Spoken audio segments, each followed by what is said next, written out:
आपने नहीं सुना कि जो सिगरेट छोड़ेगा उसको भूख लगेगी? भूख तो उस बंदे को भी लगती है जो बाज़ औक़ात डिप्रेशन का शिकार होता है, वो बैठ के खाना ही खाई जाता है और कुछ नहीं। तो एंग्जाइटी वाले को भी भूख लगती है। मूड डिसऑर्डर में भूख लगना या भूख नहीं लगती, खाने को जी चाहता है, दो चीज़ों में फ़र्क है।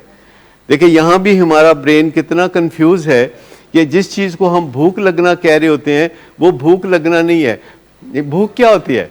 नहीं, भूख के क्या निशानियां हैं? जब हमें भूख लगती है तो एक चीज होती है जो मैदे में खो पड़ती है। अभी कभी आपने देखा जिसको हंगर पैंग्स कहते हैं। अच्छा, ये जो हंगर पैंग्स हैं ये मैदा तड़प तड़प के अंदर से बताता है, लेकिन ये जो खाने को जी करता है ये तो आप टीवी पे कोई चीज देखें, पिज्जा ऑर्डर करें, कोई कर रहा है पिज्जा ऑर्डर कर रहा है या फूड पैंडा की ऐड आ रही है तो आपको अब भूख तो कोई नहीं लगी, लेकिन आपका दिल करता है कि मैं भी मंगवा लूं पिज्जा। तो आप समझे इस चीज को कि भूख लगना एक सेपरेट इशू है और खाने को दिल करना एक सेपरेट इशू है। और ये जो खाने को दिल करता है इसके ऊपर काबू पाना, आप बड़ा कहते हैं जी हमारी विल पावर है तो इसको काबू पा लें।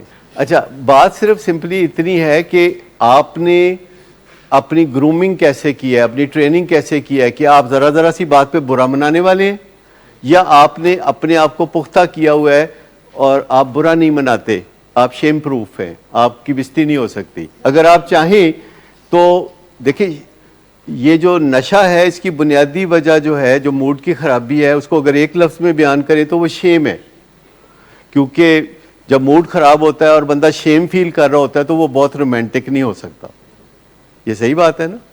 तो अगर आप तहैया कर लेते हैं कि आपने बुरा नहीं मनाना जब तक कि आप कोई बुरा काम नहीं करते, जब कोई आपको बुरा कहता है या क्रिटिसाइज करता है, जब कोई आपको कोई मनफी बात करता है, तो उससे आपका मूड खराब नहीं होना चाहिए। आपका मूड उस वक्त खराब होना चाहिए जब आप कोई ऐसी कोताही करें जो कि नहीं होनी चाहिए थी, जिस पे आपको बुरा महसूस हो रहा है कि यार मैंने क्या कर दिया है, या मैंने फलां बंदे के साथ ज्यादती की है, या मैंने फलां फ़र्ज़ पूरा नहीं किया, या फलां कमिटमेंट पूरी नहीं की।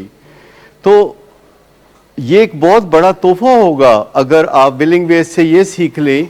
तो जब आप समझ जाएं इस बात को कि जब आप अपने मूड को स्ट्रेंथन करना शुरू करते हैं तो आपका पीछे एक नज़रिया होता है कि अगर मेरे साथ ये किया जाएगा तो मैं बुरा मनाऊंगा। एक नज़रिया होता है ना कि अगर मैं माँ बाप से आज पैसे मांगूंगा और वो मुझे नहीं देंगे तो मैं बुरा मनाऊंगा, अगर फलां बंदा मेरी बात नहीं मानेगा तो मैं बुरा मनाऊंगा। तो हमने एक नज़रिया बनाया होता है कि एक डज़न चीज़ें अगर मेरे साथ होंगी तो मैं बुरा मनाऊंगा, और अगर हम ये नज़रिया बना लें कि इन चीज़ों का मैं बुरा नहीं मनाऊंगा, कि अगर मैं फेसबुक पे कोई पोस्ट लिखूंगा और किसी के फेवरेट लीडर को क्रिटिसाइज करूंगा तो लोग लाजमन बैकलैश लेके आएंगे, लोग लाजमन कोई ना कोई अटैक करना चाहेंगे। तो आपने अगर नज़रिया बनाया हुआ है कि आपने बुरा नहीं मनाना, पहले से ही नज़रिया बनाया हुआ है, तो फिर क्या होगा? फिर आप बुरा नहीं मनाएंगे, क्योंकि इसको प्री मेडिटेशन कहते हैं। अगर आपने सोचा हुआ है कि आप लाल बत्ती कभी नहीं काटेंगे, तो आपने सोचा हुआ है कि रात 2:30 बजे भी लाल बत्ती नहीं काटेंगे, और अगर आपने सोचा हुआ है कि राह चलते लोगों पे आप आवाज़ें नहीं कसेंगे, कोई इधर से गाड़ी लेके गुजरा है तो आप उसे बुरे बुरे इशारे नहीं करेंगे, अगर आपने ये सोचा हुआ है तो फिर आपको मौके पे फैसला ही नहीं करना पड़ेगा। आपने बहुत सारी चीज़ों के बारे में अगर पहले से फैसले करके रखे हुए हैं कि इस सिचुएशन में और इस सिचुएशन में मैं बुरा नहीं मनाऊंगा, और ये 100 सिचुएशंस हैं जिनमें मैं बुरा नहीं मनाऊंगा, और ये 500 सिचुएशन हो गई जिनमें मैं बुरा नहीं मनाऊंगा, तो ये जो नज़रिया है, ये जो पैराडाइम है, ये आपके ब्रेन को पहले ही एक पैगाम दे देती है कि तू आराम नाल बैठा रहो, कुछ नहीं करना, इन मौक़ों पे कुछ नहीं करना।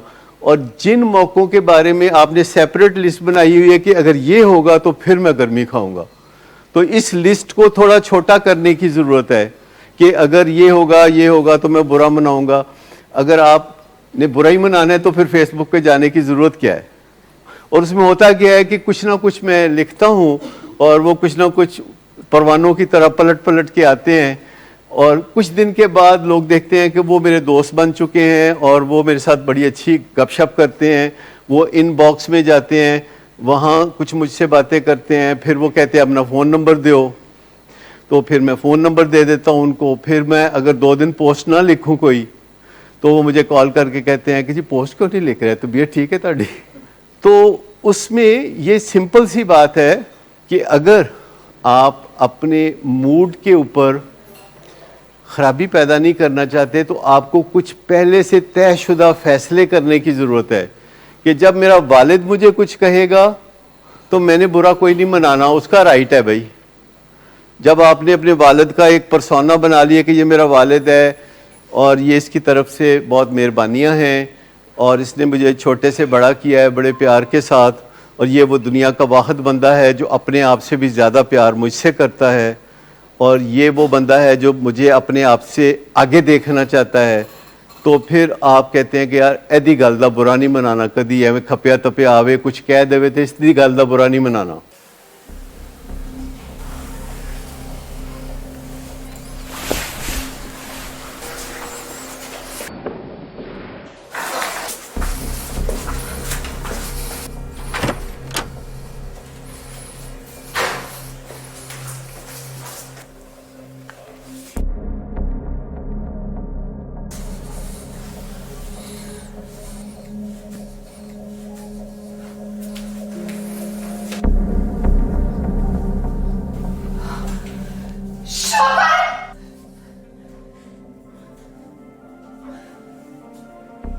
शराब नोशी की वजह किरदार की खराबी नहीं, मूड की खराबी है।